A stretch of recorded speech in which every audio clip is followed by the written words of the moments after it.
Alright, so this is the NewBeeDrone Hummingbird V3.1. I did a video about a year ago on the version 3. I'll link that in the video description if in case you missed it. Not a lot of changes with the 3.1 versus the 3. They did change the frame to the Cockroach V3 from the V2. I think the firmware is updated to 4.5 beta flight from 4.4. And I think that is pretty much it. The same, there might have been some hardware revisions on the flight controller, but essentially it's the same tiny whoop from a year ago, just a little bit lighter because of the change in the frame. So it went from like 21.8 grams, which you saw in that video, and it's now like 21.4 grams. Same 0802 motors, 25,000 kV, same flight controller, same camera, same canopy, same VTX. Just a little bit lighter because the frame and the price went down. So now it's $79.99. Really good value for $80, and you get pretty much a. This is I mean, for the longest time, this was kind of the standard whip build here for the 0802 motors. You know, it's very durable, lifetime warranty on the frame itself. Yeah, it's you know, for most people this is going to be probably totally fine for them, and it's very durable, easy to change out motors. It still has the motor plugs, etc. So this is also, you know, this is basically the updated model here for October 2024 and a lower price. And I did do a couple of videos where I reduced the weight of this. The first video, I think I got down to, yeah, for the first mod video, I got down to like 18.4 grams, and I swapped out the 0802 motors for their 0702 flow motors. And I think it was this frame that I swapped as well, and they had the 3D printed canopy, like a smaller, lighter canopy. So I did those things, and I got the weight down to 18.4 grams. And then I did another video after that. That was about 4 or 5 months ago, and ended up with this product here. This is that lighter canopy. So you can see the 0702 motors on here, and then this is the new Cockroach Light AF frame. This is a very, very light frame. Got this down to 17.6 grams. And I said in that video that there's definitely some things I could have done that I didn't do. For example, while I did cut off the plugs and I direct soldered the motor wires, I left the plugs on there. I probably could have removed that, and that's extra weight there. I could have gotten rid of this little baleen on the VTX antenna. Little things like that, maybe even go into a lighter canopy. I did go to a lighter set of props here, the HQ props, and thus I did get this down to 17.6 grams. And that was about 4 or 5 months ago. And then, you know, you guys know that the Beta FPV Lite, the Air 65 came out not too recently, and now this one's down to 17.1 grams. So again, you know, keeping with this theme of lighter is better, and everyone is on board now with the lighter is better concept, and people love this quad. It was really time for NewBeeDrone to respond, and they took my ideas here and incorporated them into even a lighter setup here. This is the new Hummingbird V3.1 RS, and the RS stands for RaceSpec. So, you know, very, very similar to the things that I've done, but they took it one step further, or basically it's the next logical step, that things that I would have done to go even lighter. And this is down to 16.5 grams now. So yeah, they wanted to beat Beta FPV, and they took it down another more than half a gram, like 0.6 grams.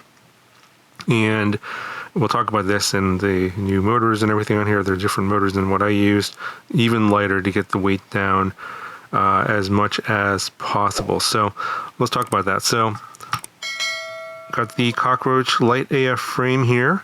We've got a new canopy here. This is a TPU canopy.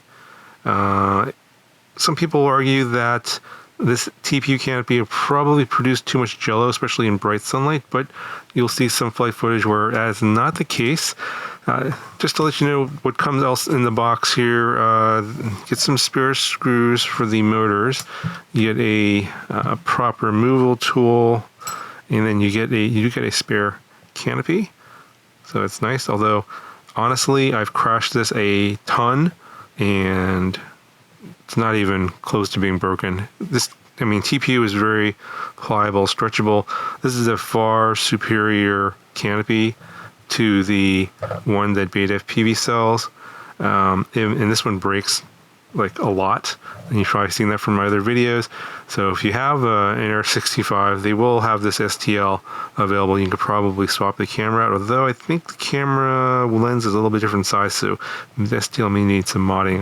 I haven't tested that yet. So, but you have a spare one in case you break it, though I highly doubt it'll ever break. You could probably give this to a friend. You do get a quick start guide here, so pretty standard. Shows you the parts on here, and a little QR code in the back before I put in the manual.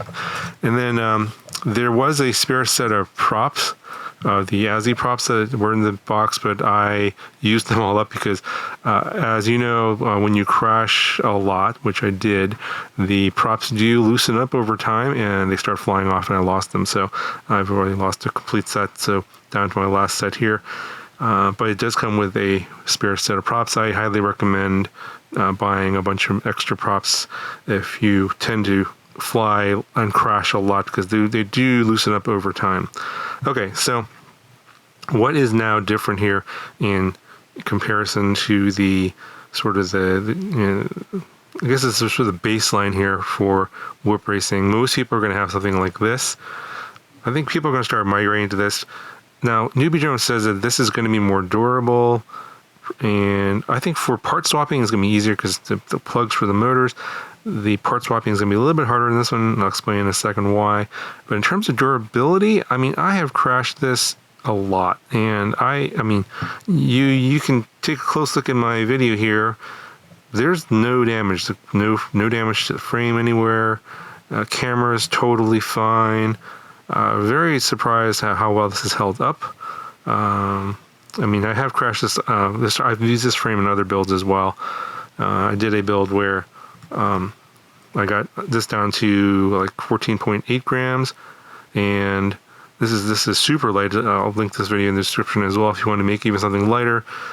I think lighter is superior because there's just no mass and there's no energy being transferred to break anything. So I think that if you do crash a lot, you want to get as light as possible because you're not going to be breaking stuff. Anyway, they put some new motors on this that I don't have on the other custom build that I put together. So I use their Flow 0702 motors on here. This is sort of their higher end motor. And the Flow 0702 motors have ball bearings, and they're a little bit heavier. They have these new Hummingbird. These are brand new. See the Hummingbird label there.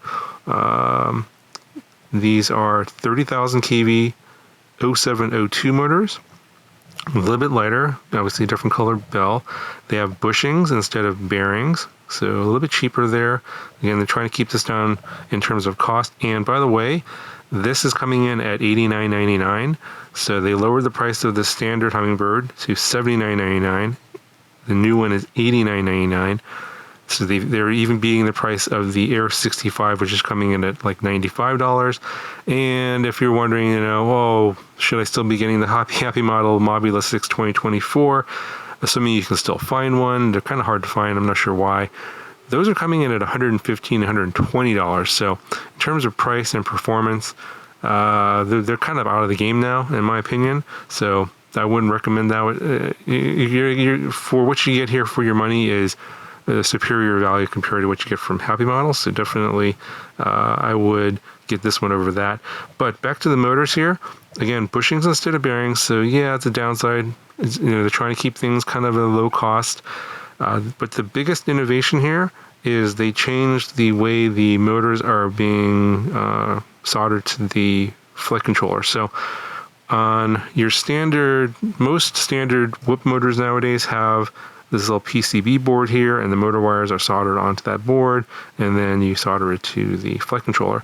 What they've done is they changed this. I think this is innovation we're going to see for lighter builds going forward. As you can see here, there's not 3 wires from the motor, just one, basically one, looks like one wire, right? But inside this insulation here, this heat shrink, are the 3 windings. So there's 3 different, there's windings, you know, the motor is basically an AC motor, it's a 3-phase motor.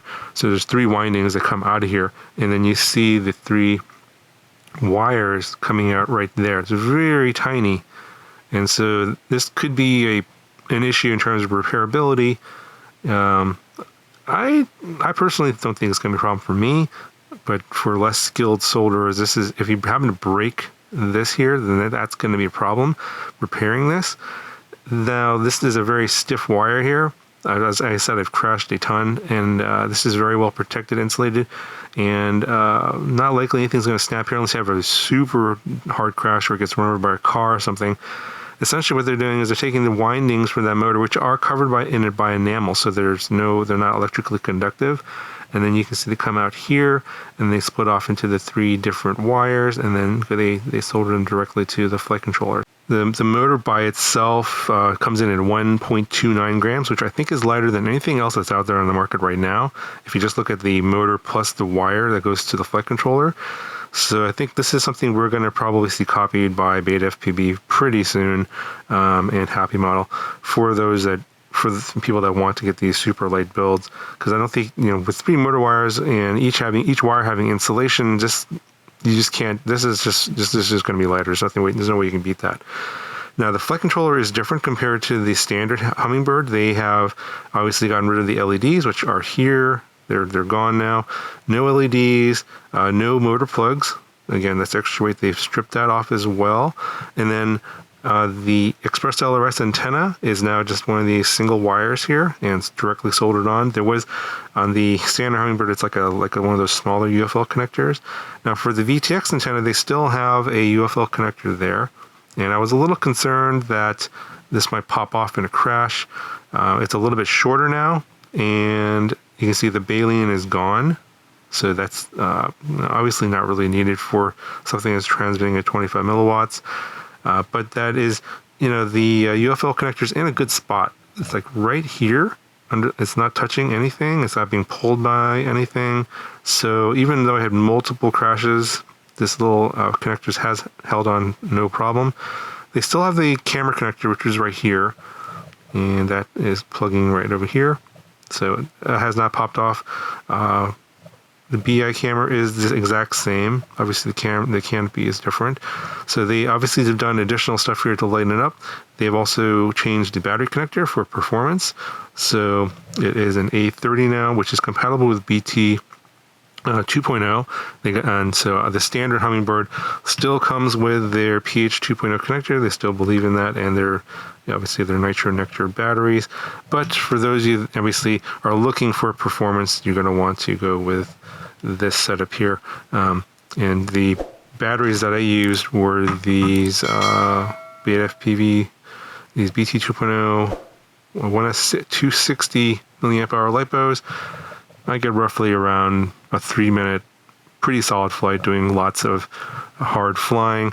The PID tune on here is a preliminary PID tune that I flew. They were still kind of tweaking it, and at the time that I'm recording this, like literally like hours before I recorded this, they sent me an updated PID tune, but the video is coming out in just like a couple days, so there's no way for me to do additional testing.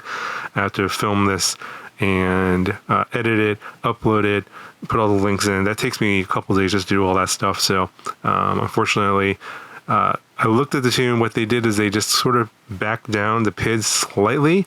I guess some of the other reviewers were having issues where they were getting vibrations.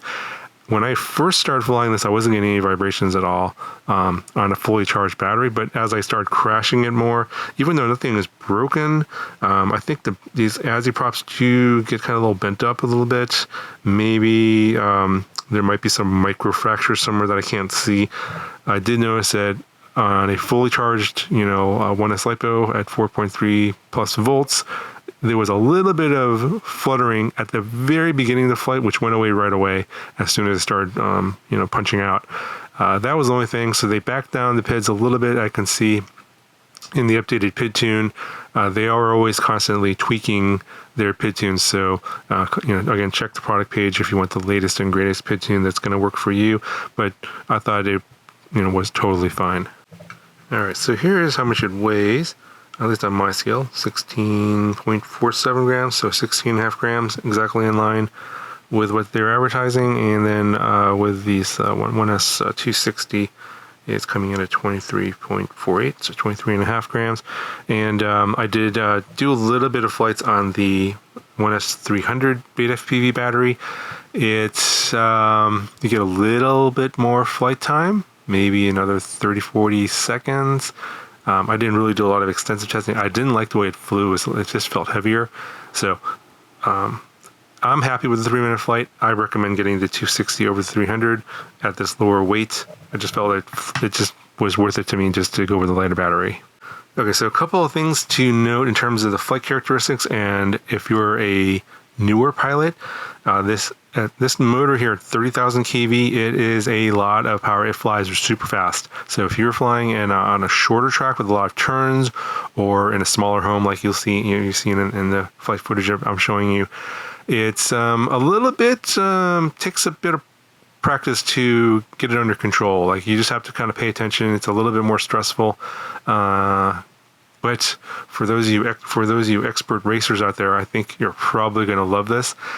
I think what you could do without, in terms of not too much work, is probably just put in a motor output limit.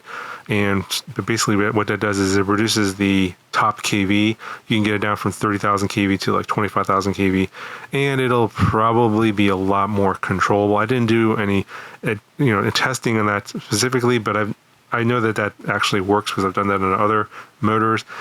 Should work just the same on this one. It's, they're not recommending this for beginner flyers. So if you're a beginner flyer, going to crash a lot, have a hard time controlling things, they're recommending the standard Hummingbird over this one, and I would probably agree with that. If you're a more experienced pilot, you want something lighter, a lot more agile, a lot more power, performance, if you're doing a lot of racing, then yeah, this is the one you want to get. It's the lightest one out right now. Obviously, someone's going to come along probably in a few months and try and beat the 16.5 grams. You're probably going to see something in the 16 gram range. And yeah, that'll probably give you a little bit more flight time. We'll have to see how the durability is now. I'm very impressed with the durability of this one here. So yeah, it's, this, for those of you that are looking for the best in performance, I think this is not much out there that's going to beat it. Obviously people are going to say that the Air 65 is the one to beat. Everyone loves that. Obviously it's a great product as well. It's a little bit different setup in terms of motor KV. I think the canopy is weaker. It's going to break more often. The rest of the stuff is pretty much in line in terms of durability. I've